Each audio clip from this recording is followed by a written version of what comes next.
Good morning, everyone. We'll just wait a few seconds to let people arrive, and then we'll get started.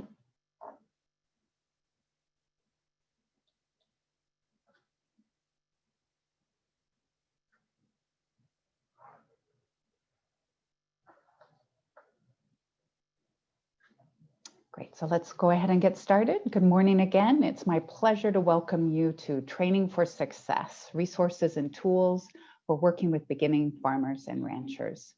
My name is Shari Rogge-Fidler, and I'm President and CEO of Farm Foundation, located just outside of Chicago, Illinois. I'm also a fifth-generation farm owner-operator from Nebraska.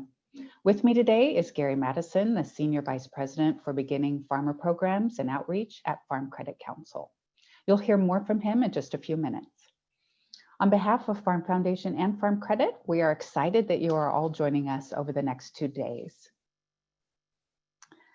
I'd like to tell you a little bit more about Farm Foundation and Farm Credit before we get started today. Farm Foundation is an accelerator of practical solutions for agriculture, whose mission is to build trust and understanding at the intersections of agriculture and society. Since 1933, Farm Foundation has been connecting leaders across agricultural sectors, including farming, business, academia, organizations, and government. With a vision to build a future for farmers, our communities, and our world, Farm Foundation seeks to accelerate people and ideas into action. Farm Credit supports rural communities and agriculture with reliable, consistent credit and financial services today and tomorrow. It has been fulfilling its mission of helping rural America grow and thrive for more than a century, with the capital necessary to make business successful and by financing vital infrastructure and communication services. As we get underway with the conference, here are a few logistical things to keep in mind. The event hub is your starting point for all sessions. Log in each day with your registration email and password, the same one you used to get here today. You will need to individually join each session that you want to attend. From the Event Hub tab, just click the View Session button next to each session name. When you're in a session, there will be tabs beneath the session video for Q&A and polls. Use the Q&A to ask questions of the presenters. Some presenters may use polls to engage the audience, and you'll answer those questions in the polls tab. In fact, we're going to try one of those out in just a few minutes, so please take a minute to find where that is. Networking sessions will take place in our virtual lounge. These open networking times are listed as sessions in the Event Hub. Just click View Session to join these networking opportunities. The virtual lounge is for use with a phone, desktop, or laptop only. If you're posting on social media during the event, and we hope you will, we ask that you please tag your posts with hashtag BFR1220. And remember, if you need assistance during the conference, especially if this is a new platform for you, we hope that you'll make note of this contact us directly at events@farmfoundation.org. So take note of that, events@farmfoundation.org. If you're like me, you might need that, so that will come in handy. So the vision for this conference, I'd like to share just a little bit before we dive into the session. And I hope many of you were able to join us for the 2-day conference we held in November in partnership with the USDA Economic Research Service, Emerging Research on Beginning Farmers and Ranchers. That conference centered on the latest research into the issues that help or hinder new entrants into agriculture, with the intent of fostering understanding that would lead to dialogue and collaborations about how to help them be more successful. We are delighted to have the opportunity to partner with Farm Credit to bring you this follow-up conference that focuses more specifically on the tools and resources that organizations and professionals can leverage when working directly with beginning farmers and ranchers. If you are a beginning farmer or rancher joining us today, welcome. We hope you will learn a lot about resources and connections that can assist you in building your operations. Bridging from last month's focus on research to a more practical approach allows for greater opportunity to knit our efforts and resources together as an industry to provide even more powerful support for this rising generation of producers. So now it's time to try the poll. So if you'll take a brief moment, we'd appreciate you clicking on the polls tab now. below your video to complete a short live poll about our audience composition today. So please take a moment to find that tab and to participate in that poll. And we'll share those results in just a few minutes. I'll come back to those results. So please join that poll. At Farm Foundation, our work in supporting beginning farmers and ranchers ties directly to our mission and to our commitment of accelerating people and ideas. Through our next generation programs, such as our Young Farmer Accelerator Program and Young Agri-Food Leaders, Cultivators, and Agricultural Scholars, we are accelerating ag students and young ag professionals and nurturing their emerging leadership in agriculture. And through conferences such as this one, we are accelerating the ideas that will lead to even greater support for their success. So now let's pause and take a look at the poll results.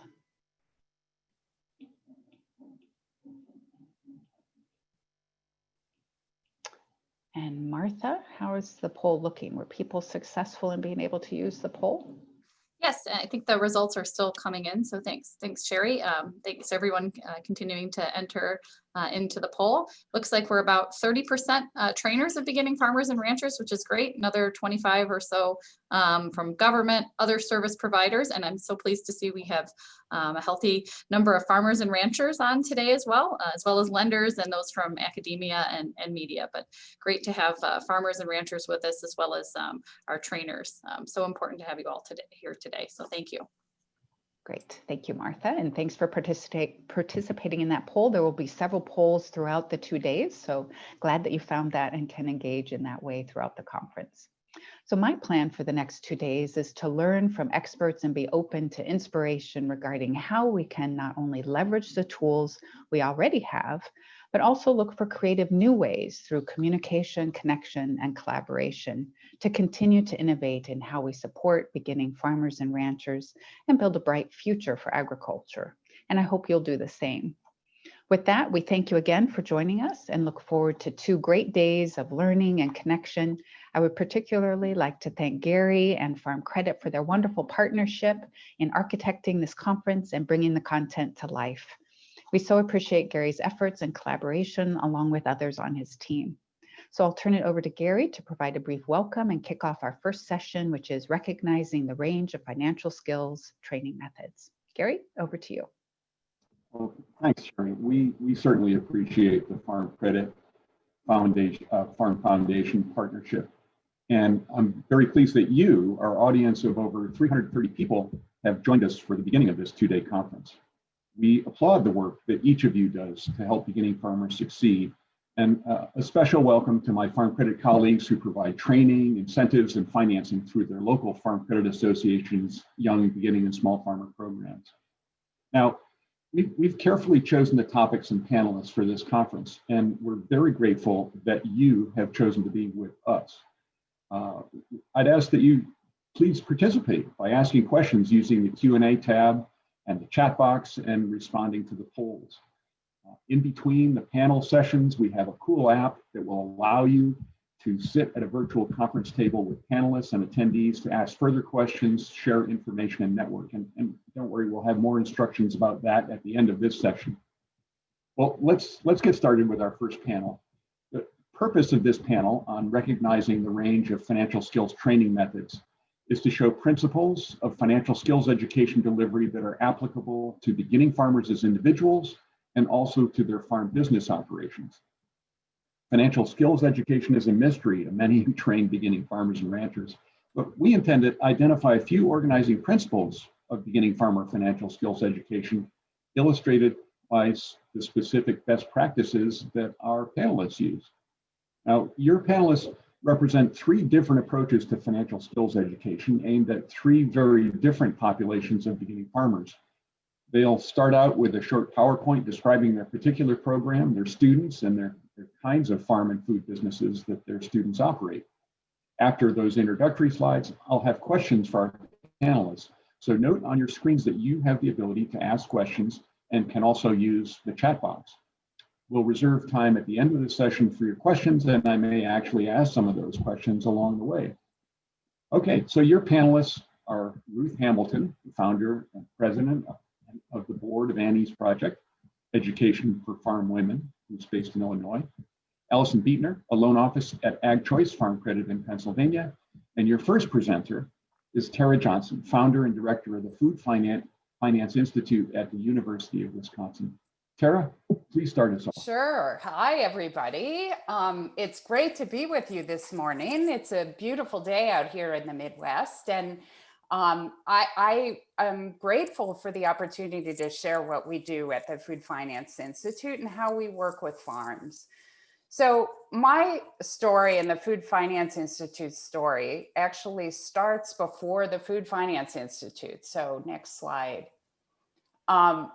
So I don't know if y'all have seen our brand before. So Tera's Whey is a brand of whey protein that I created in a company that I created.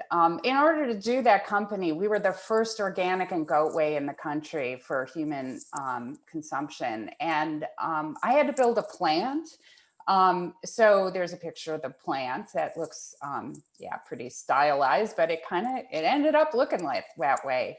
I've worked with farmers, my dairy farmers in particular, for my whole career. Before I did Tera's Whey, I ran a cheese company. So I've always been working with dairy farmers.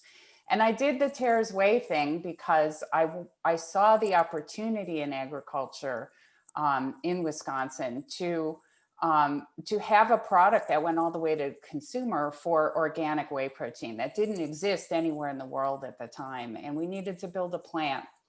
That was a very expensive thing to do. I had to raise $14 million to start that business with no sales. And that's one of the things, like, you look back and go, wow, was that even possible? It was crazy, but we did that.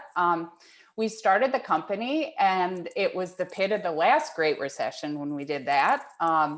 We ended up growing really fast. The brand is now available all across the country. That happened almost immediately. There was a pent-up demand for what we were doing.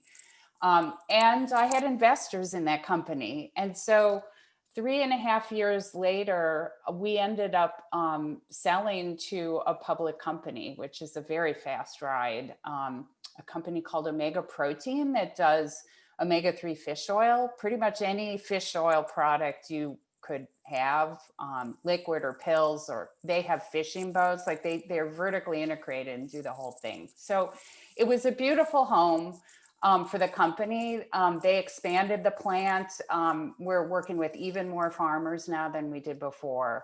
And I went through that arc and realized that I was still too young to retire. And what I wanted to do was be able to help leverage all I learned about what it takes to finance food and farm enterprises. And I wanted to be able to help people who couldn't afford an investment banker. So next slide. That's what caused the birth of the Food Finance Institute. We're at the University of Wisconsin, and our mission is to help raise the money enterprises, and when I use enterprises, I mean farms and food companies, raise the money they need to grow. We work nationally. We tend to work with ongoing entities, and what I mean by that is a farmer that we tend to work with is somebody who has been in business for a while. Maybe they started at CSA, or maybe they have a small beef herd, and they're poised to expand in some kind of value-added way. And usually, because of the nature of farming and food, that means you have to raise money. It's really hard to internally finance growth. And so there's a big learning curve for people at that point to get to a place where they know what it takes to raise money. One of the really unique things about us is that we help people get ready to raise both debt and equity. And I think, especially equity, that has not really been something farms that has really been available to farms in the past, the way it potentially is right now. Outside investors coming into farms is something that's I would say fairly new outside of families. So we work on both sides. We work on both debt and equity. We also end up, because we're working in this space, we end up working on transitions, farm transitions, whether it be from one generation to the next, or an owner to a new farmer who's not a member of the family. And we focus on the money side of things because there are a myriad of family issues that need to be addressed with all of that. And I think there's some really great resources out there that do that kind of work. And things tend to fall apart over money because you need a business model in the farm that can help pay for the new generation to come in. It has to be profitable enough for the new generation to come in. So that's the place where we tend to work with people. Next slide. So what do our programs look like? So we do individual one-on-one consulting work. That consulting work is often around getting a business model that works, that can be profitable, that can be fundable, and then helping people work on a capital structure. And that's the idea that there may be multiple sources of funding coming into this farm over time. To make this work. And I'll give you an example. We've worked with a farm couple who really had very little net worth, but they knew how to farm. They left the farm, and one was a baker and one was a chef, and they came back and really wanted to farm again, and at scale. And I've helped them. It's over the last 7 years. We've helped them. They're buying their way into a 600-acre plus organic grain farm and crop farm. And they just completed a transaction purchasing a grain mill that they're moving onto the farm. So it's a vertically integrated, very progressive farm. And that's millions of dollars, right? And that didn't happen overnight, and it's still going on. But that's an example of the kind of project that we might be working on. I also created something I call Boot Camp, which is a program that is a 4-day program. That's a combination of training and consulting, one-on-one consulting.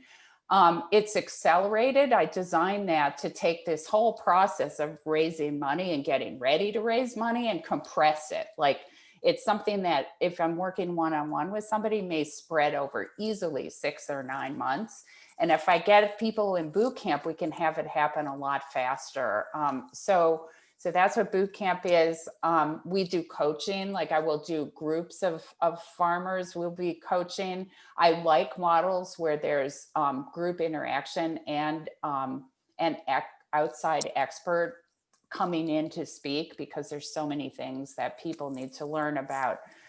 Being a farmer and the kind of value-added stuff that we do is a combination of being a farmer and an entrepreneur, right? There's these consumer products marketing skills, for example, that is not something a typical farmer would have. And so there's a lot of opportunity for education around what you actually need to be an entrepreneur and not just a farmer that we do.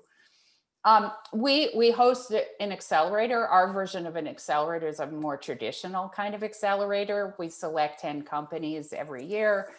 That's in the food space, and it's in Wisconsin, the Food and Beverage Association of Wisconsin. We collaborate with them. They call it Food and Beverage, right? FabCap. I also we have a digital side to what we do. So there's a podcast called Edible Alpha that I invite all of you to check out. It's available on all the major podcast platforms. We hit 39,000 downloads roughly this year, which is a lot for a business podcast. I interview farmers on that. I interview bankers. I interview investors. I interview food entrepreneurs. So anybody in that whole food system space, I'm interviewing, and people tell me they get a lot out of them. So we do that. And then we're developing and have implemented a digital learning platform that is growing every year that has more and more digital training, both live and some evergreen courses. And then we do some other, facilitation like scenario planning, consultant training. We train other consultants actually to know in particular more about two things, this new and emerging world of equity financing, and also conservation services revenue streams. So we do on the financing side. And then we also help consultants and extension agents and food systems people understand more about consumer products marketing, because that is essentially what a lot of high value added farms that are direct marketing to consumers, they're becoming consumer products marketers. So we do training about that as well. Our team, I'm on the team. You know, when I started this, I was like, yeah, it would be really nice to just have something that I do. And now I have a team I have a whole team that works for me again. So Sarah is a program manager. She was at Tera's Way with me. So she and I have a long background together. Brad is 30 years in the CPG world. Andy Larson is going to be joining our team in January. I'm super excited. He's going to be working only exclusively with farms, and he's a former extension agent and loan officer, ag loan officer. So he really understands the banking side of things and this capital ready thing. I work with Penny, who works with our partners, and Shelby is a program coordinator. So, and then we have the infrastructure of a whole university behind us. So we have we can accomplish a lot more than an organization of say 5 people would be able to. Next slide. So how we work with people, again, because we're dealing with farmers that have been in business for a while, and we focus on money. We all start with a philosophy, which is that everybody has to be ready to raise money. And so the option of saying, well, we're gonna simplify things, and we're gonna, I don't know, only do part of it or something. It doesn't work if you're trying to get people to raise money. They really have to do everything they need to do to successfully raise money. So we're always helping them build profitable business models. We help them fix their financial infrastructure in particular. So their QuickBooks and if they have an accountant that's not doing a good job for them, we can identify that and help them find somebody new. We help them develop business and financial plans, and then we do help them as they go through the money raising process. It is a daunting gauntlet for people usually, and we are there helping them all along the way. I mean, at times we even we'll sit in a meeting with a loan officer if that's helpful. I believe, and this is the philosophy at FFI, is I believe that every farmer and rancher has the possibility to understand, to get this stuff ready and be able to successfully raise money. And does that mean it's easy? No, it doesn't. Is it, some people it takes longer than others, but we get people there. And I always say we don't dumb things down, we lift people up. So we work with lots of people on a wide range of who come to us with a wide range of financial acumen and ability. And it starts with a very low level, right? Sometimes. And we've succeeded in getting them all the way to getting funded. So I know that it's possible. And then I told you about it. We use a lot of contemporary educational modalities to do this. I mean, young people really like learning from podcasts. They like, YouTube channels and other things besides, sort of book learning and things. People ask me all the time if I'm going to write a book, and I'm like, why would I write a book when people don't want to learn that way? They want to learn in a different way these days. And so we try to focus on that kind of delivery. In the next slide, I think I'm at the end. Thank you, everybody. And I look forward to talking more.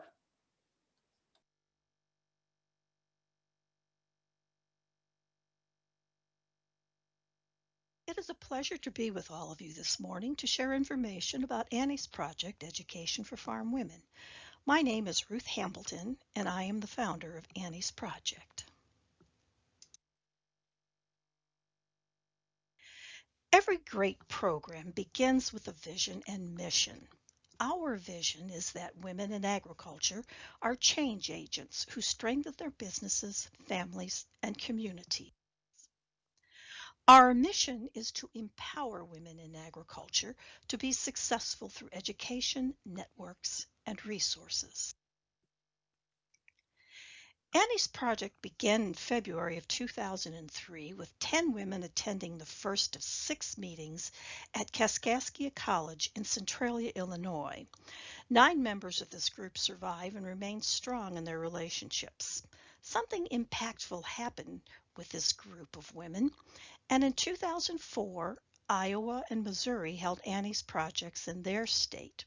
From there and over the years, 34 states have held Annie's Project events in their states. In 2009, Annie's Project Incorporated, and in 2014, we became Annie's Project Education for Farm Women charitable organization.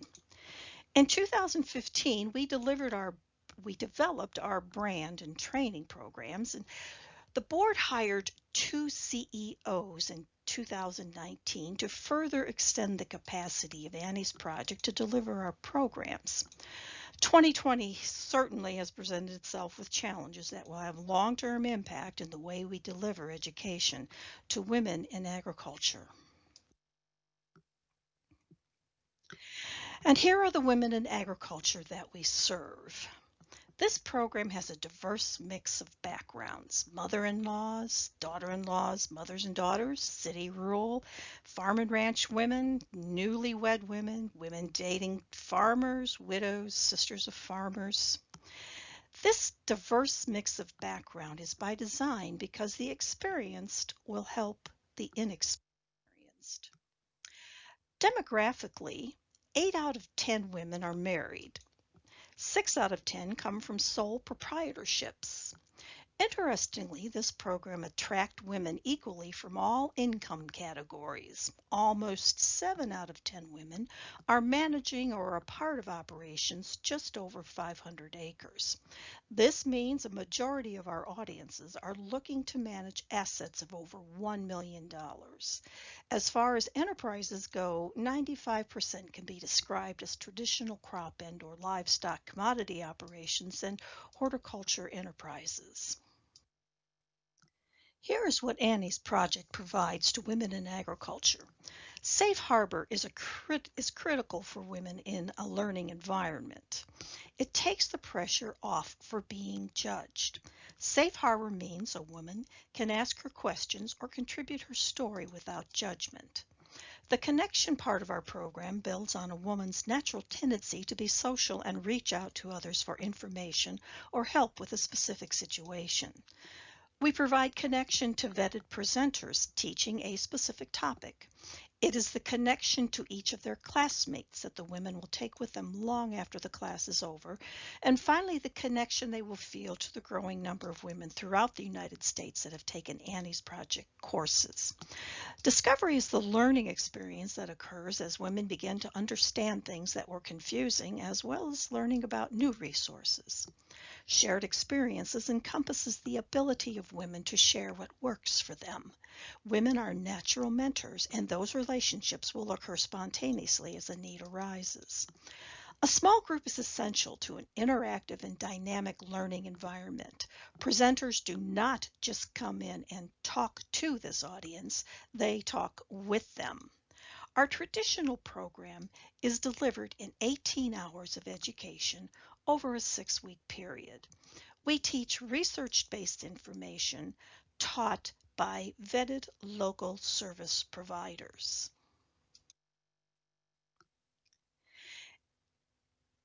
There are multiple levels of education with Annie's Project. At the basic level, here are some of the topics that can be presented. Note that we teach topics in the 5 areas of risk management, financial, legal, marketing, human resources, and production. And also note that each Annie's Project is designed to be flexible for the area in which it's being offered. Each Annie's Project has the last class reserved for the women to decide the topic. Not only can they decide this topic, but it gives ideas for the Annie's Inspired program that focuses on a single topic. Examples are women keeping farm financial records and women marketing livestock and grain.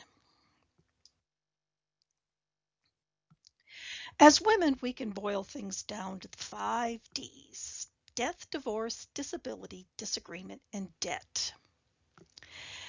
From a previous survey, we have learned that debt is a major concern with women. That is why we focus on financial documents for a farm operation. It gives a woman information and insight to know how secure her and her family's future looks. It's just about every class is a woman who has lost her farm husband. No matter 2 weeks or 20 years, the event is traumatic and has so many impacts on a woman's life. We are there to listen and support these women. Another role that seems to naturally be filled is being the ear among disputes. We support a woman in that role as well. 2 curriculums developed out of need are Managing for Today and Tomorrow, which focuses on estate, transition, business, and retirement planning, and Know Your Numbers, Know Your Options, a program that takes a deeper dive into the financial records women often keep for the business. Annie's project has been around long enough to be researched and published. One very unique conclusion to Annie's project experience is that women are equally benefited regardless of socioeconomic background. This speaks to the power of education delivered in a safe, dynamic environment. Another nugget of wisdom found in research is that networking is what women found most valuable. We receive many kind and inspiring comments from our women, and Anna says it this way: what an amazing set of resources and connections. Women build strong relationships in an industry that keeps us pretty isolated normally. This was the best decision I have made since entering ag. And I'll close with this. Annie's project is based on the life of a real farm woman in Illinois who was born on this day 98 years ago today. Annette Fleck was married to her farmer for 50 years. She would be so proud of the women benefiting from a program that would have served her had it been around during her time of learning to become a farmer. Happy birthday, Mom. Love, your daughter, Ruth.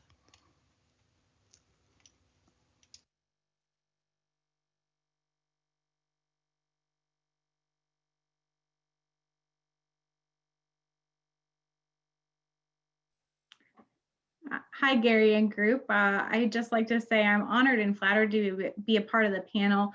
I feel like my experience is probably lower than most here, and also not quite nearly as star-studded. My name is Allison Beichner. I'm a loan officer with Ag Choice Farm Credit. I've been here 3 years. My anniversary date will be January 2nd, 2021. Prior to that, I spent 6.5 years in the poultry industry, where I was part of a startup venture with Highline North America, where we transitioned from mainly primary breeders to the production of eggs for flu vaccine. So I had a lot of startups with young and beginning farmers, which I guess transitioned into my passion here at Ag Choice. Today, I'm going to share a little bit about our program, our flagship program, AgBiz Masters, as well as our program for young and beginning and small farmers that we have internally. And then also just my experience as a loan officer working in my portfolio. I will just caution the group or make the group aware that I work with a lot of Amish customers, which presents its own course of challenges. They don't have the access to technology like our part-time farmers would, or some of our younger farmers just coming out of universities. Our flagship program, AgBiz Masters, has been around for 12 years, and it has 1,500 participants. AgBiz Masters started actually whenever I was in college, and when it hit the ground, it kind of had its own sense of clout about it. And as it's grown, it's continued to grow in its use across the industry with member organizations that have partnered with us, as well as just individuals that have stumbled across the program and taken it. Next slide, please. Just to give you a brief overview of how the program is structured, We use a variety of different tools. As I said, I worked a lot in the plain sect industry with customers that don't have access to technology. So we have both online and text modules, which if anyone's taken Dr. Cole's course, this is actually a Dr. Cole course, Dr. Dave Cole. AgBiz Masters has online modules where we talk through basic business principles. We also host webinar meetings, which have kind of replaced our in-person meetings that we would have saw during a normal year, if you will, unlike 2020. We've replaced our in-person meetings with webinar meetings. We have some Facebook Live sessions, just a 5, 10, 15-minute discussions, just give some tips and tricks of the trades. And then we also have connect and networking sessions that have replaced a lot of our in-person meetings that we would have had, that would have allowed our members and our students within the class to be able to network, which time and time again, as Ruth shared, is always seems to be number one on the list, is to really get people off of the farm and together. Our typical target audience is between 18 to 35, and that can be a range of different people, from people starting out a business, from children that are looking to take over the farm from mom and dad. We can have college graduates. We can have those with just a high school education. It's a very diverse group, but we take our course material from very, very basic into more complex concepts with a 2-year format. Year 1, we'll start with just your basics, a balance sheet, talking about equity, giving you some very easy financial ratios to kind of determine your financial health. And then we go into year 2, where we actually talk more about financial management, looking at more complex ratios as well as employee management. Next slide. We've partnered with 25 plus organizations across several different states. And you can see here the basic topics we go over within AgBiz Masters. We comprise our partner groups of 3 different farm credit associations. We have many state agricultural organizations as well as extension. And we've recently partnered a little bit more heavily with our small business development centers, noting that a lot of our customers are coming through that avenue, and our small business development centers didn't necessarily have the resources they needed to understand agriculture.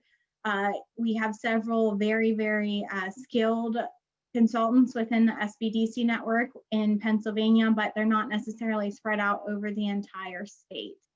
Next slide, please. To give you an idea and a breakdown of how our commodity groups come out, you can see a large portion of our commodity groups are typically crops. We've got dairy, we have some specialty crops. That could be greenhouses. We did have one success story that is they have ornamental shrubs and trees and a landscape business in addition to growing the ornamental trees. This year we have 226 total participants between our year 1 and year 2 classes, and we have 10 different states represented. This is our first year partnering with some of our different farm credit associations. Previously, we had partnered with just Mid-Atlantic, and now we've expanded. We have participants in Pennsylvania, Maryland, Delaware, and Vermont. Next slide, please. This is just a kind of a insight into how we've expanded our YBS program within Ag Choice. It had originally started with a few discounts for pricing or maybe some consulting work within our internal business management consultants. And we have now extended that, and we're building an actual YBS program that's going to be all encompassing. So I would say, I used the analogy before, it's in its toddler stages. We're no longer in the infancy stages, we're now in the toddler stages. And we have a pretty good idea of the different materials we'd like to comprise it of. So we plan to have a podcast series for issues that affect small and young and beginning farmers. and hope to be able to feature some of our different network partners. And I actually looked through this pretty hefty list of speakers and would like to pull on some of those to use for some of our podcasts to try to get additional resources into the hands of our young and beginning and small farmers. We'll host discussion groups. We did a trial discussion group in our Cumberland Valley and York area last year, which is in the southeastern part of the state. And it went over very well. It was an alumni group from our AgBiz Masters classes. We're also looking at starting a mentoring program where we can identify an experienced farmer that has kind of grown through the ranks, grown their operations, to sit and work with some of our young, beginning, and small farmers, and just have them have a resource to lean on when they get into a tricky situation or need somebody else to give them guidance. Looking at using some of our board members as well as just well-respected farmers and customers within the area. And then, of course, we have our AgBiz Masters program. We've also expanded that program into an AgBiz Basics, which is a 5-module program that gives customers as well as students, you don't have to be a customer with Ag Choice just to utilize our young, beginning, and small farmer programs and our educational tools, and gives them just a brief rundown. We kind of geared it towards a potential source of education for FFA and 4-H clubs as they take some of their older members that may have a little bit more of an understanding of some business principles and aspects, and then also just trying to provide a list of resources and use our network to grow our customers' networks and our students' networks. I pull on my resources quite a bit from the different people that I've met to try to connect customers with who they might need to talk to, or someone that might be able to talk them through a situation better than I can. And so I have, Gary. Excellent. Thank you, Allison. Thank you all. That was great. I really appreciate you giving us the background on your programs. And I think it's clearer now to us that each of you has a very different approach to financial skills education, and that you're serving 3 very different populations of beginning farmers. Just to recap, Ruth, it looks like your students are already part of a family farm or farm family, but are often beginning farmers in terms of business financial skills. And Allison, it sounds like your students are actively engaged in farming and are looking to step up their skills in a 2-year program that's going to result in a comprehensive business plan as an output. And Tera, your students are deeply engaged in honing their existing business model for their farm or food business and are looking to maybe even raise money from investors. So I think one common thread in each of your programs is that you're helping students set expectations for operating a farm or food business. Ruth, what sort of expectations about farm business planning do you communicate to your students, and how do you make that planning sound important enough for them to follow through and actually do it?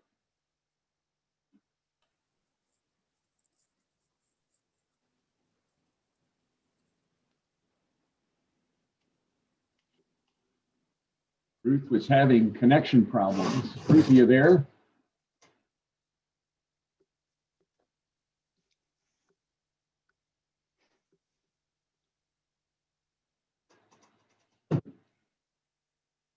Okay, I don't think she's able to hear me. Well, it was a great question, Ruth. We'll have the Farm Foundation staff check things out with your sound capabilities, and I will re-ask you that question in a moment. In the meantime, Allison, since you have a longer format program that's really aimed at creating a detailed farm business plan, what amount of time do you spend on budgeting? Well, I'll just start that question with that every farm business has a plan. Some are well-defined and others are in the heads of the decision makers. Yeah, I'm here. I'm having a delay in my transmission. So how's the sound now? Sounds good. Go ahead.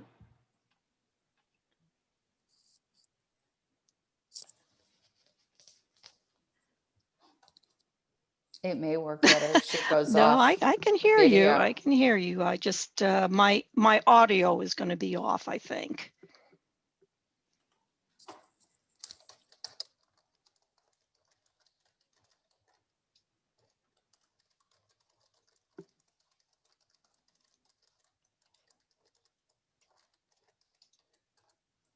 Go.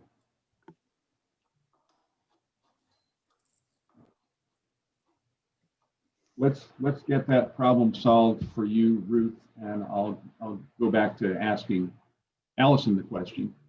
That recognizing that you have a longer format program that's 2 years long and is aimed at creating a detailed farm business plan, what amount of time, Allison, do you spend on budgeting, and how do you make that important to students? Thanks, Gary. We cover budgeting in a module in our second year. Our first year is really geared towards very, very basic understandings. And our second year expands kind of more into the budgeting aspect of things. We look at budgeting for both short-term and long-term capital expenditures.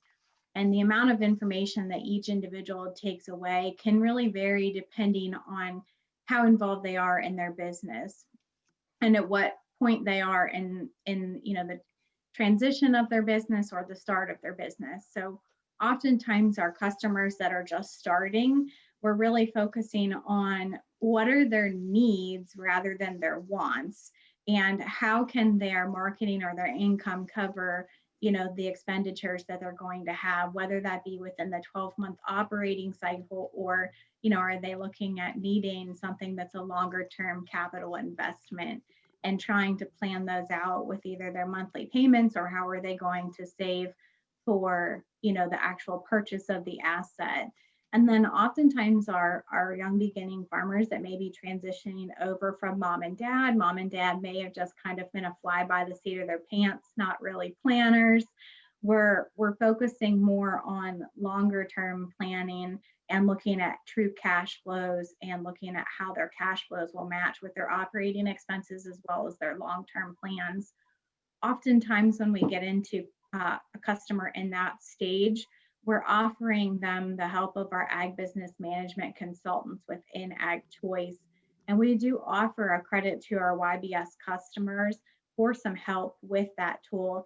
That is, in my experience, and it's a very, very highly appreciated tool to develop, and it's much better developed through our business management consultants versus versus just the initial introduction to it within the AgBiz Masters program. So that's kind of a starting point, and then we build from there, whether it be like a capital expenditure planner that we're looking at. We kind of introduce those and then build upon that further, whether they're working with our loan officer or further with our business management consultant. So it really is a kind of a step up program that you do one financial skill after another and build on what they've learned. Exactly. We're giving them the building blocks and then they're putting them together to get to where they need to go. Well, Tera, from what you described about your students, they're working at a really high level of planning. Are they still able to put together reasonable business operating plans? And is that important to them? Oh God, yeah. I mean, one of the things that I really stress in all my work is that you can't disconnect, like, this lofty plan from the future can't be disconnected from the reality of where you are right now. So reality of where you are right now is your budget and your cash flow forecast for the next year. So we're often going back to that as a foundational step. The other thing that we do is I'll use the word question that, because often in order to end up raising money, you have to have a business model that's investable. And sometimes what our farmers come up with is not ready for investment yet, right? So part of what we're doing with that budgeting process is helping them think through the reality of their business model and their ambitions for the future, and what that maybe think differently about what they're doing in order to achieve what they want to do over the long haul, if that makes sense.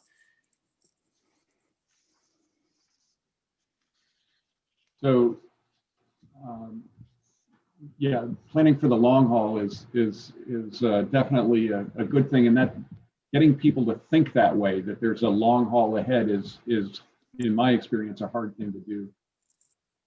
As I speak to beginning farmers around the country, I've find that many have not really considered what business management skills they have. They sort of figured they're going to do everything themselves, or at least be good at everything that's going to get done by their employees. And the model of business management skills that I use is that there are three basic management skills that every business of any kind or size needs to have. And those three essential skills for conducting business are financial, marketing, and production. By production, I mean making stuff or doing stuff. Tera, how do you set expectations for management skills with your students? What's interesting for me is because people are working with us because they need to raise money, right? They're coming with a certain mindset that is all about money. And so my foray into, or my entry into that then about staff and management, is that people really care about the team. If we're going to fund you, we care about who's on the team and whether those buckets that you've identified have a way of being managed, right? And so this is part of the challenge of getting ready to raise capital, is you have to have an answer for people about how you're going to manage this. And I tell people a couple of things. I say it all can't be you, right? Usually. So as you get bigger in particular, so what's the plan for that? And then the second thing I tell people is the buzzy bee organizational structure doesn't work. So this is like, I call it when everybody's doing everything, like mom and dad and everybody, like we'll look at that and go, oh, I'm scared because nobody is responsible for things. So we have that conversation about how as you grow, not only do you need more people, but you to serve these management functions, but you also need to start having designated roles among people. And that seems to be a hard thing on farms in particular. So yeah, we work a lot on that. I think one of the things that you said, Tera, that makes your students the most different, if you had to put it in a nutshell, is your people really care about money. Is what yeah. And that's often a different focus than beginning farmers who really care about farming. And the money is like, yeah, I'll get to that someday. Yeah. So it's an interesting comparison.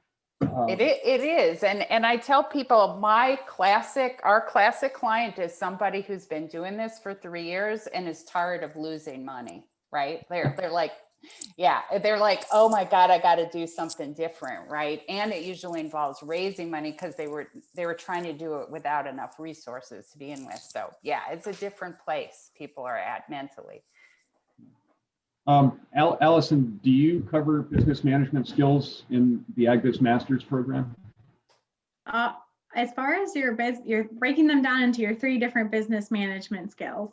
So number 1, production. We normally have our customers coming to us already with that production background. And the reason why they're coming to us could be because mom and dad were all about production, or mom and dad didn't involve them in the actual financial management of the business or the farm. So here they are just through a transition plan or just starting out, and they're being handed the books and they have no clue what to do with them. So we really focus on financial management skills. And with our financial management skills, they can vary from, like I said, accounting and record keeping. And then we do have our last module and section in our year 2 course really focuses on kind of what Tera talked about, which is the busy bee structure. Whose job is it? Whose job is this? And don't get me wrong, I'll share from my personal experience, and it's a good thing my husband's not here because that's how our farm operates sometimes. I'll constantly ask him, well, who's actually in charge of this? And why do we always have to go back to this person to get his good graces? It happens everywhere. It's not a fault. It's not anything, it's just part of the growing experience, and it's part of the growing pains. We've talked about this from a farm, that started with him and his brother to now having 5 people there, and his uncle has never had to deal with the people aspect of things and never had to deal with the actual management of people versus the financial and the production management of the farm. We do talk a little bit about markets and where are you going to market. For me personally, as a loan officer, that's one of the first things I ask customers when they come to me with their ideas is, what's your market? Where are you going to go with this? If we can have a contract, that's always great. I understand contracts are just a piece of paper, but really, if I have someone that's coming to me that's a direct market, they want to market their greenhouses, or I had a customer call about doing a hydroponics in northwestern Pennsylvania. I said, okay, where's your contract from Giant Eagle telling me that they're going to buy all of your greens from your greenhouses? Because, that's a high turnover product. So if it's not turned over, spoilage is very high in something like that. So we touch a little bit on marketing within that, but really it's kind of a full picture. And that's where taking the AgBiz Masters class, as well as working with a loan officer or one of our business management consultants, really comes into play, because they're going to build on those building blocks that AgBiz Masters gives you and kind of further that knowledge. But really, our program is geared towards the actual financial management of the company versus production and marketing. Got it. So I guess I would just say too that on that, I didn't touch on marketing. We work a lot on marketing because I think that it's a endemic in agriculture that people think about production, and then because they like to grow something, and that's their basis for their plan, and where they're going to sell it is not actually worked out very well, right? And so to have a whole business model, you got to have that worked out, as you said. So yeah, we do end up working a lot on that. Well, Ruth, I think you've been able to get back with us by phone. How about Annie's project? Do you do business management skills in Annie's project? That's pretty much what the whole program is about, building the management skills to improve the decision making and just managing risk in general. We break it down into the 5 areas of risk as defined by USDA: marketing, legal, financial, human resources, and in our program, financial, legal, and human resources are pretty dominant. Marketing comes in 4th.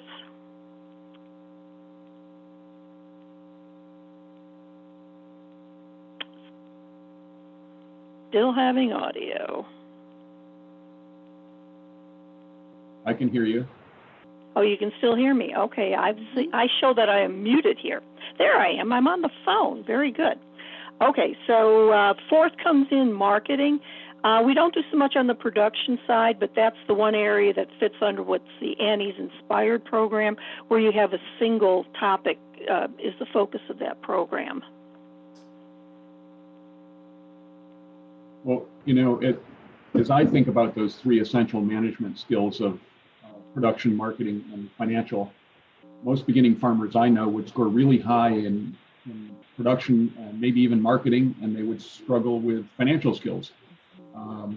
In my experience, there are very few people who begin farming in order to learn how to be an accountant. But keeping good financial records is a fundamental practice for managing and having a sustainable farm business. How do you approach record keeping as a topic? We approach record keeping on a very practical level. We spend some time finding out what women currently use to keep records. This is the shared experience part of our program. Everyone in the room explains who keeps the records, how it's done, what methods they use, what software they use, or if they are using a spreadsheet. And we have them identify any professionals that we work with, because part of our program is to prepare them to work more effectively with those professionals. And once we have that established, then we move on the focus to financial documents for business, particularly the balance sheet, followed by cash flow, income statements, and then we talk about budgets. We very much like the hands-on approach, even using their own information if they find it and bring it with them to the class. Under the balance sheet construction, we approach that at a very simple level, and it's important as they build their skills and their confidence to begin to master reading it and interpreting it here. Allison, I think you are one of the farm loan officers here. rather than have an upside down balance sheet, I think you prefer working with people who actually have a grasp of their balance sheet. So that's what we work with the women doing. The everyday task of managing cash flow can sometimes feel pretty menial, but we have found that it is something that can be mastered if women see how this record keeping, the day-to-day record keeping, fits into a bigger picture. Well, Allison, how do you motivate students to keep up-to-date and accurate records? It's interesting that Ruth mentions that I prefer to work with someone without an upside down balance sheet, and that's very true. I'd also prefer to work with someone with good organized records, especially this time of year. I rely very heavily on historicals when it comes to tax returns, but as a lot of my young and beginning farmers go, they're constantly growing their businesses. So income over 1 year may be greater than the next year as they continue to grow their businesses. You've done a really good job with your questions, Gary, and they've been pretty thought-provoking for me. As far as motivation is concerned, it really varies greatly between the customers, but I try to make them see the importance of financial record keeping by determining what motivates them. And I oftentimes review 3 different kind of principles and reasons why keeping good financial records is pretty crucial. I have a couple files here sitting next to me that have notebook paper with jotted income and expenses. Sometimes I get all of the expenses and the income, and I get to do the numbers. So it varies greatly, but when I have those opportunities, that's when I try to teach. So my number one thing I review with customers is that they can't determine their financial success without good records. If they're not keeping track of their income and expenses, until the accountant tells them what their taxes look like, how do they know whether they needed to spend money to mitigate their tax burden this year by, potentially making an investment in a capital purchase or, putting a lease on the books to try to help with some of the additional cash flow that may have came through from a really good year. Number 2, they will become the enemy number 1 with their accountant if they do not have good financial records. I share an office space, not currently because we're all working remotely, but I share an office space with our regional accountant for Ag Choice, and we have similar customers. And when he comes back with a distraught look on his face, I oftentimes know which one of my customers he's been to visit just based on the file folder that came through the door. And number 3, it makes my job as a lender almost impossible and very difficult if they don't keep good financial records for me to be able to paint a good financial picture for their business. As I said before, it varies greatly against personality type. I might go over my 2 minutes here, Gary, so I'll apologize for that now. But as the 3 of you know, I'm very involved with horses, and I do a lot of my thinking as I'm cleaning stalls, and this came across my mind while I was cleaning stalls and trying to answer this question. I have 3 different personalities that live in my barn. I have one that is very determined. She's my herd protector. She will work as hard as she wants to work until she decides she's going to do something her way. I have another one who I just need to sit there and guide her, and she'll pick up where I left off. And then I have another one that will just try 100% no matter what I ask of her. So based on those different styles, I ride differently. So I would say the same with each one of my customers. Based on the different styles of customer, I have to find different ways to make this important for them. So the ones who need guidance are obviously the easiest and oftentimes the favorite as you're going through it, because they kind of already have the good basis and you just need to guide them. The one that oftentimes goes rogue are oftentimes the ones that make me pull out my hair or cringe the most. And the best I've been able to find with them is to really sit down and try to guide them the first time and let them pick it up themselves. And then whenever they have a reason they might need something from me, I'll gently remind them, this is why we filled out the financial records book that first month with all of your income and expenses. Or the ones that had the disastrous files with all the note paper oftentimes get handed a farm records book at loan closing. and I encourage them to use it. The wins for those are often the most rewarding whenever I hear from the accountant that they actually use the farm records book, but some of them are just constant battles and struggles. And someday it may sink in, and even if we can take baby steps, sometimes they're considered our successes, but really motivation varies dependent on the customer. So Allison, let me interject in what you say, that sometimes you have difficult customers. Women like to fix things, and if they see that that their spouses or whatever are having trouble communicating this, they don't mind taking that over if they're trained in doing that and working with these financial records and be the in-between between the loan officer and the farmer. I will say that oftentimes the wives aren't my problem.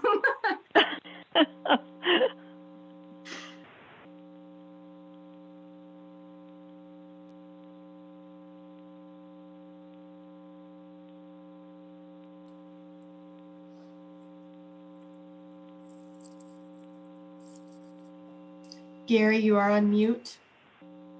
Sorry, Tera. Yeah. Considering that your students may be seeking investors, is it any easier to convince them that they have to have good records in order to tell their story to a lender or an investor? Yeah, no, I usually don't have trouble with that because because remember, I'm like, okay, this is what you're going to have to get to, and we got to find a way to get you there because you're not going to succeed without it. I think one of the great things that our boot camp does is, it's a small group. It's only like 8. I can only handle 10 people at a time max because I do one-on-one work with people. And one of the things, everybody has to bring their books, and there's this peer pressure thing that, oh my God, they have books that work and they don't, there's a little bit of that. There's going through it with me going, oh yeah, this doesn't make sense. This doesn't make sense. So that creates even more, I think, motivation for people to get their act together. And a big part, honestly, of why we do boot camp like 2 days and then go away for a month is that usually people have to fix things over a month, right, in between, so they can come back more ready. Yeah. They're because people have realized they need to raise money. They're highly motivated to get their act together at that point, right? And often if people are really just not, it's clear to me that they can't do this on their own, I always get them help, right? So they need a bookkeeper. They're going to have to pay somebody to do bookkeeping if they can't do it, So there's always a solution. Well, let's switch gears and talk about your teaching strategies. Tera, what are your top 2 most effective teaching strategies? Yeah, so I think it gets back to our philosophy of everything we do. I don't dumb things down. So I know that we live in a world that will say, so marketing people will say, people's brains, they can only process 2 things at a time or whatever. And my philosophy about this is, who am I to judge who is ready to absorb what, right? So my approach is that I share what people need to know.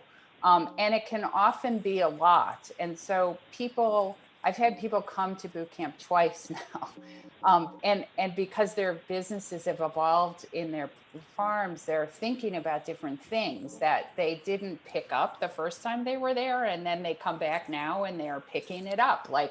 So that is a teaching philosophy that I think runs counter to a lot of things that people are told about teaching. But for me, it works really well. The other thing is that I have, I've been at this for a while. I tell people I dye my hair so I don't know how gray it is.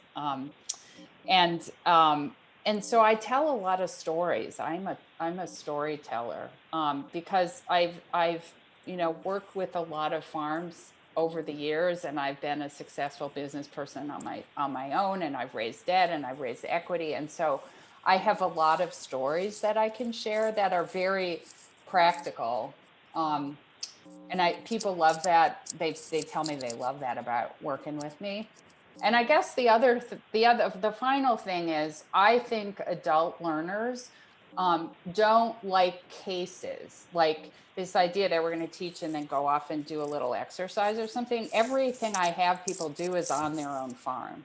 Like I'll make them, figure out in the world of value-added farming, right? You're a CPG marketer, you need to understand how you're differentiated from your competitors, right? So they do an exercise that's geared to help them understand their differentiation, and they do that for their own farm, right? So I think that just gets a higher level of engagement and motivation when you do that with adult learners in particular, and I think really with farmers in particular too. Allison, what are your top 2 effective teaching strategies? I was hoping this group would appreciate my response, but I think about it a lot. And aside from Jedi mind tricks, I'm not sure that I've pinpointed, just 100% pinpointed my best 2 strategies. I read through, your slides and suggestions, Gary, and really it goes back to what I said before. It really varies. It really varies by customer. And then for me, it varies by like rural sociology. So because I deal with a lot of plain text customers, that's a lot of hands-on. That's a lot of sitting at the kitchen table, going through the numbers with them and working through that with them. And it really varies between family members. I have one family, mom and dad are very, very strong business people. It has transferred down to the sons, and I've been able to just grow and expound upon what dad already started as general principles. And I have another one who watched his family suffer. And because of that, he wants to he wants to do good. He wants to do a good job. And, on his own, he started his own farm financial records book. And when I asked him for an income and expense statement, he opened it up and presented it to me. Mm-hmm. And he said, my dad never was able to keep us afloat. And I vowed to myself that I would for my family. Mm-hmm. So it really varies, but I kind of broke it down into my top 2. So number 1 is describe teaching moments during time of importance to the borrower. So that customer I was telling you about where, we literally took him from giving him his first credit line to start a new business venture to now we have financed his farm and building 2 new calf barns on his farm for him to expand his business even further. And at the kitchen table, as we were discussing this, he said, so what does it mean when you say I have good credit? And I was like, well, we just opened Pandora's box, but let's discuss the 5 C's of credit. So I was able to go through each one of those and explain to him in layman's terms how that, what each one means to him and his operation. And I said, a lot of people just think I have a good credit score, that means I have good credit. No, that's not it. So we were able to, I was able to take that as a teaching moment and really break down his balance sheet and work through his balance sheet. And I'll be the first to tell you, this thumb is not green in the means of growing plants or money. I am an animal science person, but I understand the mechanics. So once I was able to understand how all of these things interflow, and that's how a lot of our farmers' minds work. Remember, they're not necessarily financial numbers people, but they are great mechanics. So if you can explain to them how something works, they can oftentimes take those numbers and then figure out how they're supposed to work and be interrelated. So that's my number 1, is trying to disguise teaching moments. And my number 2 is starting them young and starting them small. So oftentimes I kind of feel like an outsider. And again, I'm going to talk about the Amish community because that's the community I serve pretty heavily. But I'll have 5 little eyes next to me going through my loan application with mom and dad. And I always try to get the younger generation involved. And it's always interesting that once they're out of school at 14, 15, 16, they're usually there at the kitchen table with me. Sometimes they're not, but the ones that are savvy business managers themselves will have their kids there. So we have kind of a rule, and I learned this from my mentor who, it's start them young, start them early, and start them right. So trying to get that in there in the beginning, talking through these numbers with them so that they pick up on some of this and they can come back to me when they're ready. That's kind of how I do that. And Ruth, I got to thinking about what you had said about leveraging the help of the farm wives. And oftentimes they're my silent listeners at the table, and I'll find out who really runs the household in some of those just by listening to some of those. Oftentimes they are the bookkeepers, so they'll be a part of the conversation. Sometimes they're off in the distance listening, but when I see their ears perk, that's when I learn to involve them and bring them to the table. It's a really socioeconomic, culture thing for the Amish customers. For my part-time farmers that are more English, it's the same way.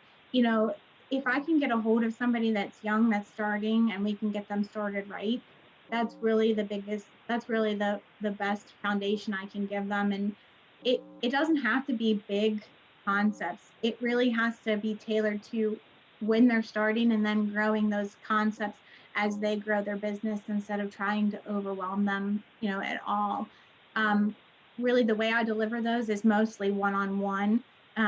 In a time when it's not COVID related, I'd love to be able to have some, farm financial days. And I had discussed that with several of my young, beginning, small Amish customers, and they were really excited about it. And when this hit, I had to put those plans on hold. But it's still in the future to actually do some of those with some farm accountants and some trainings that aren't necessarily one-on-one. But I have to echo what Tera said, 100% agree. I want to know how it affects me. I don't want to know how it affects somebody else in a case study.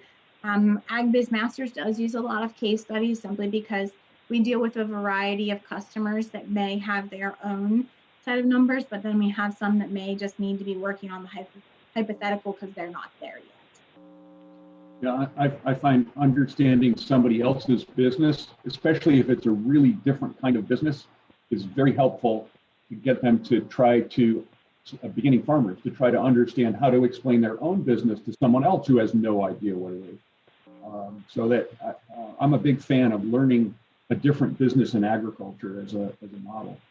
Well, Ruth, I've got an idea of what you're going to say your two top teaching strategies are. Let's hear what they are and how you implement them. Okay, well, our teaching strategy comes as a package that we call Annie's Project Methodology. This is small dynamic groups of women taught by locally vetted instructors, research-based information taught in the 5 areas of risk. This is our safe harbor, connection, discovery, and shared experience model.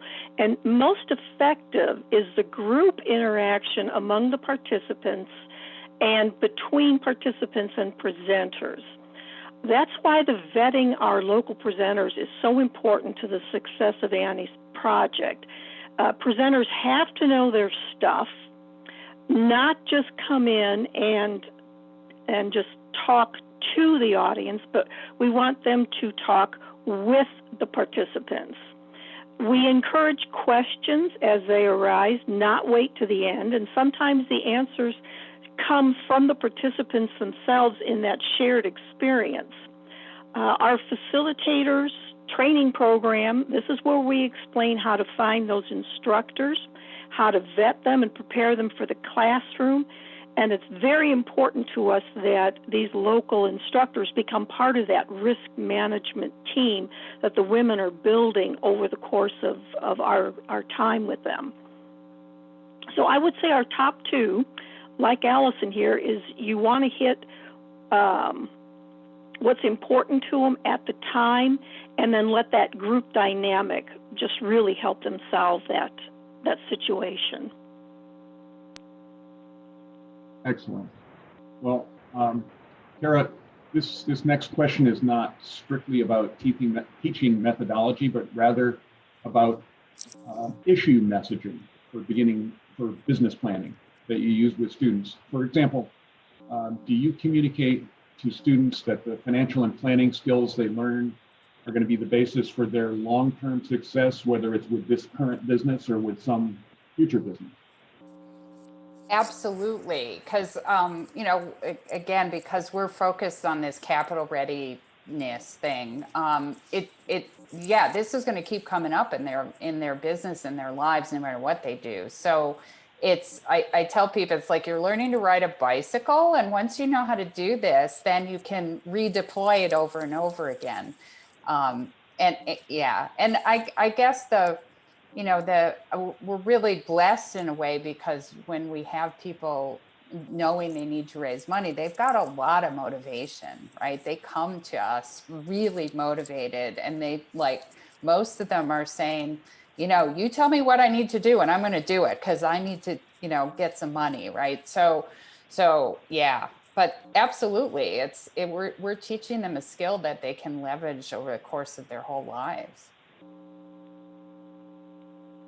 So Allison, you told us that AgChoice is very deliberate in using AgBiz Masters as a way to improve financial skills and planning capabilities of farm organization leaders in Pennsylvania, those partners that you've made with the program. Is that role recognized by others in the ag community, and how does that help AgChoice as an organization? So I'll start with a disclaimer and say that this is not a sales pitch for AgChoice's programs or AgBiz Masters. And I can give you insight from both perspectives as an insider looking out and an outsider looking in. So as I mentioned before, AgBiz Masters is in its 12th year. I was actually in college when the program rolled out. And it was kind of, you know, very well received amongst my peer groups, a lot of my friends, some people that had kind of been predecessors and people that I looked up to when I was in college that had since graduated and went through the program and had very high reviews of the program. So I would say, you know, in a marketing and a branding aspect, yes, it's helped AgChoice. And then also I would say it's also respected amongst, you know, all of the groups of agriculture, you know, whether it be industry related or strictly farm related, it's been well respected and well received.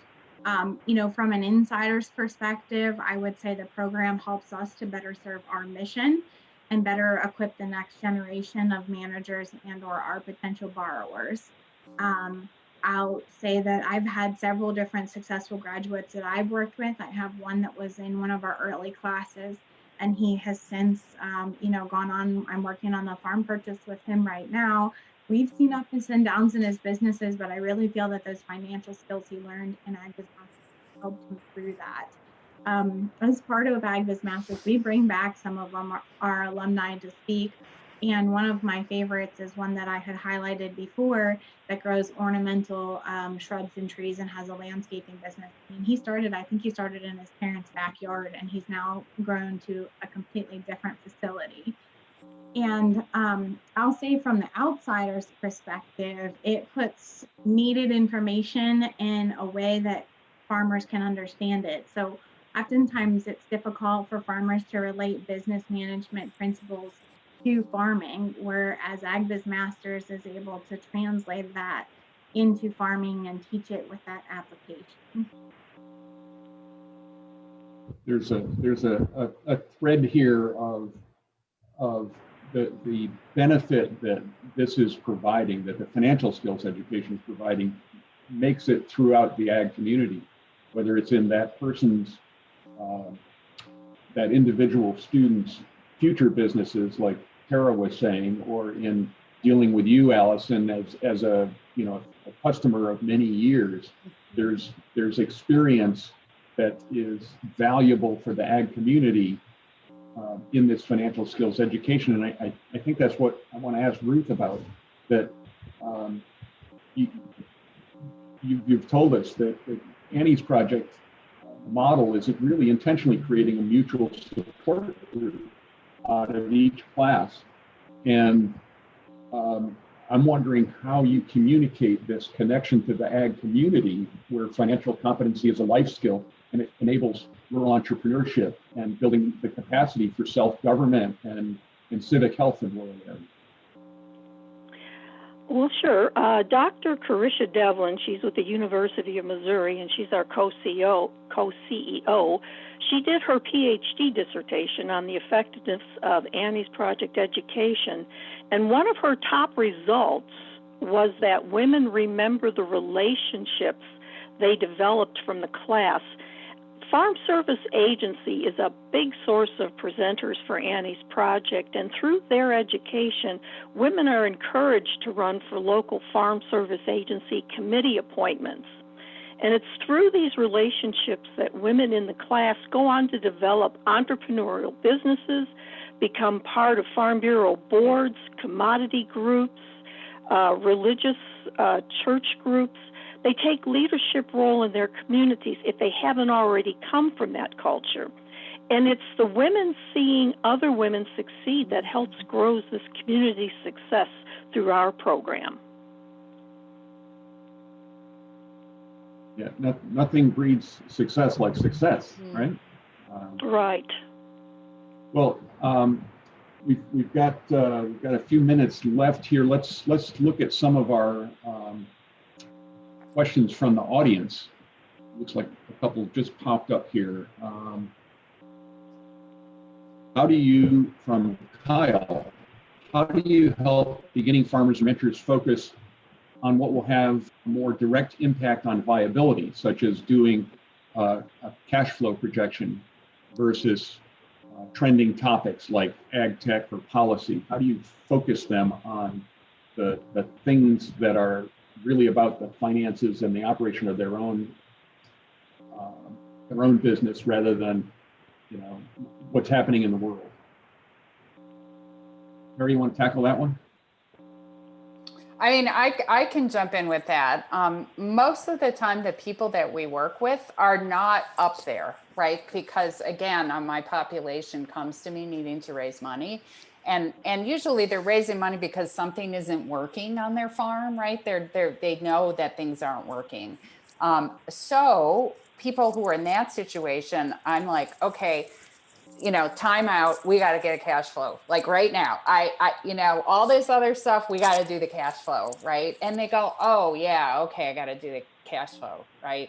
And then the alternative might be somebody who's very dreamy, who's like, I want to own a 600-acre organic farm, right? And I'm going to do this. And I'm like, okay, eat an elephant one bite at a time. And we got to go to cash flow, right? Like, because we can't get there if we don't get here. So that's how I approach that. Well, from Allison's perspective, I'm wondering what she would say about that of go ahead, Allison, take a stab at it.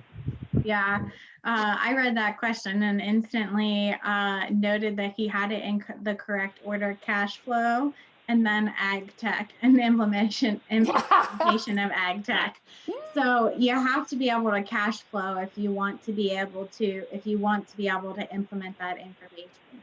And in instances, it may help your cash flow, but you have to be able to afford it first. So that's your goal, is to look at your cash flows and get to that point that you can afford it, whether that be really trying to drill down on maybe some of your variable costs or your fixed costs, and looking at your profit margin and trying to squeak out as much profit margin as you can until you can get to that period. I use the example like row shots are on our wish list for the farm here, which could keep us, easily pay for themselves within a couple of years, but we got to get to the point where we update our technology to be able to, or have a piece of equipment we know we're going to hold on to for a longer period of time to implement that technology.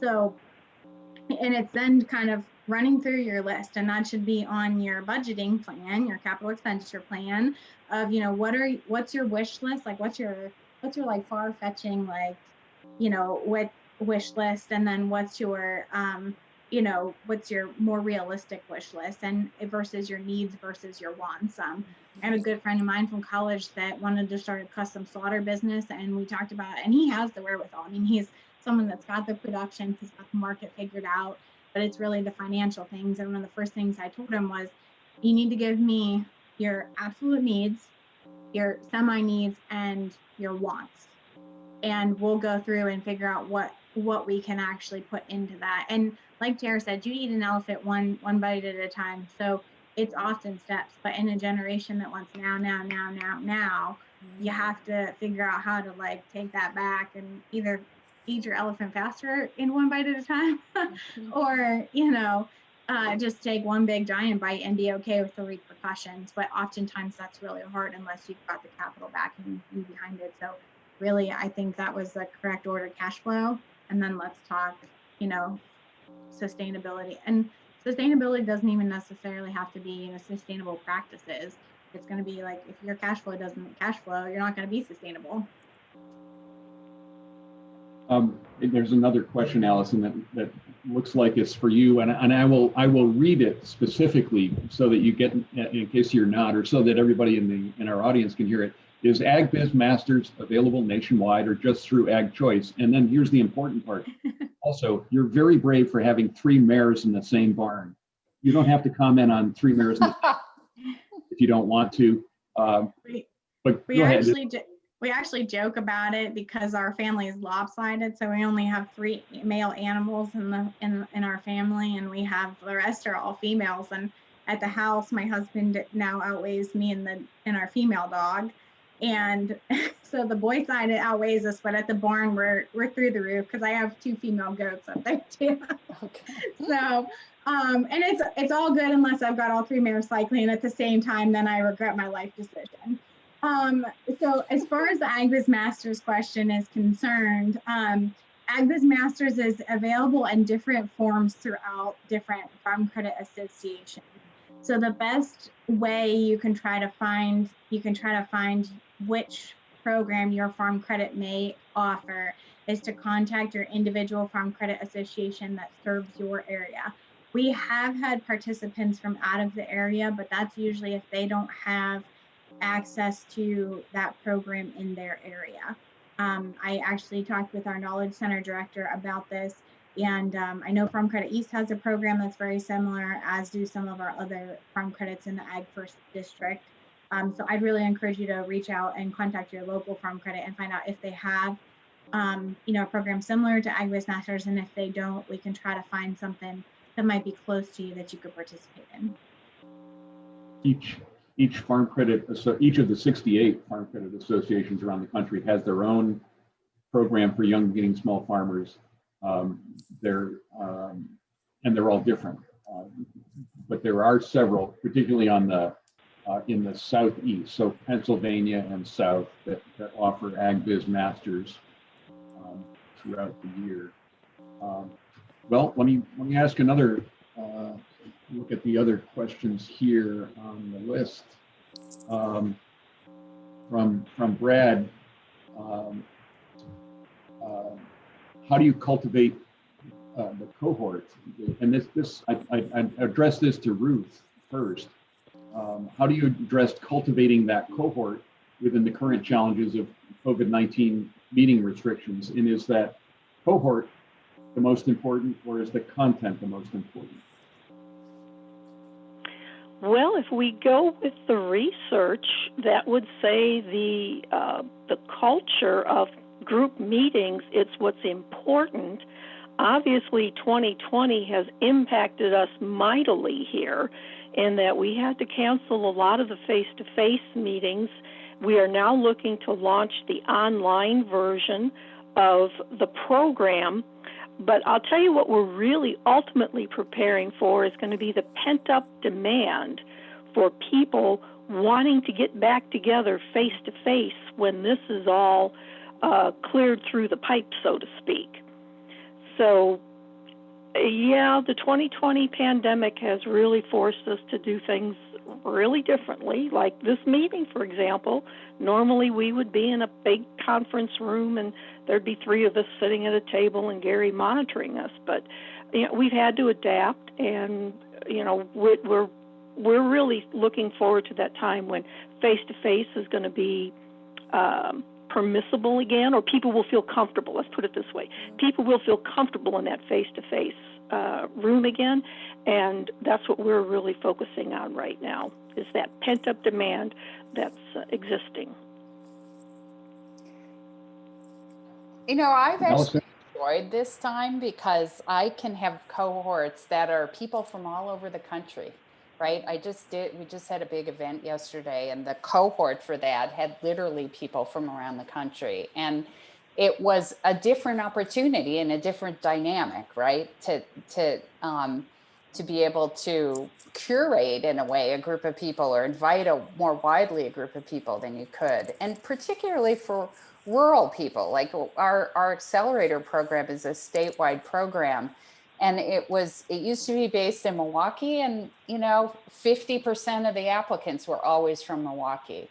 And the people who were 5-6 hours away really were disadvantaged. And doing it online has enabled those people who are 6 hours away to participate in an equal way with the people in Milwaukee. So yeah, there's been a I don't know, silver lining in this in a way. And Allison, you're using a mix, AgBiz Masters, the way you described it in your slides, of in-person, well, formerly in-person and online. Do you think you've successfully bridged that gap that Tera is talking about by using multiple ways, multiple times that people get together? We'll find out on Tuesday. Our first connection session is on Tuesday, so we'll find out what our usefulness is, or like what our reach is on Tuesday. Our participation is still fairly good. It's not as strong as it has been, but it's still fairly good given what we're in and what we're facing. But we'll find out what our actual true participation is a little bit more when we have our first connection session. The format I do like about the webinar is that we're able to record them so people can catch up with them later, and still hear the questions, which we had recorded our in-person sessions before as well. But now the technology is kind of there and instantaneous, versus before there was a little bit of lag time for editing. Well, we've got about 3 minutes left here, so I'll ask you a last question and ask you to give me a quick answer, because we've talked a lot about the methods of teaching financial skills. What's your best advice to our audience on where they should go for help teaching, particularly financial skills, to beginning farmers? Where should they go? Where would you tell somebody to go who's training beginning farmers and they're having trouble teaching this financial skills topic? I would look to Farm Credit. I would look to Extension within their states. Those have been my best sources for financial education. And very important that these instructors teach simply. We don't want to turn anybody into accountants, but we do want them to be able to utilize information at the most basic and simple level. So Farm Credit has been a vast source throughout the Annie's Project experience here of finding good instructors for that topic, like Allison there. Thanks for the endorsement, Ruth. You're welcome. I was just going to piggyback back off of that and say thank you for the endorsement. And I was having a hard time trying to not say Farm Credit and come up with some additional resources, but I really think it varies on what level you're looking at, teaching, and what you're thinking about and what level of skills you have. If you're already in agriculture and you already understand it, I think that you may be looking, you might be looking for some higher level instruction. But if you're looking for a very basic just instruction to be able to kind of learn the basics, that's where I think Farm Credit and our AgBiz Masters program really shines. If you're looking for something that's more in depth, you might be better off working with like a farm business management consultant. It can take you a little bit further than what our AgBiz Masters program goes. But I'd be remiss not to mention our extension educators out there that have really good and really, this is what they do every single day is teach. I'm a loan officer who teaches. I'm not an extension educator who, just knows about the network and that. So that would be kind of my progression, is depending on what you're looking for. We do have some really strong people in our SBDC network with some of in their food institute that is strong as well. And I've read through some of those SBDC plans. Some of them are even above my head. They're very, very in depth. And So I think it really depends on what kind of level you're looking at as to where you go, but those would be my top 3. Well, Tera, I'm going to have to ask you to hold your answer or type it in the chat fine. box. We are just about out of time. I want to thank you each, Tera, Allison, and Ruth, for an interesting and enlightening discussion. And this session has been recorded. It will be available on the Farm Foundation website for viewing at a later time. And Tera, Allison, Ruth, and I will all be in the open networking session if you would like to follow up with us or other conference attendees. And now I'll turn it over to Martha King to explain to all of you how you can join us in that open networking session. It's on your website there. I'll let Martha do it. Go ahead, Martha.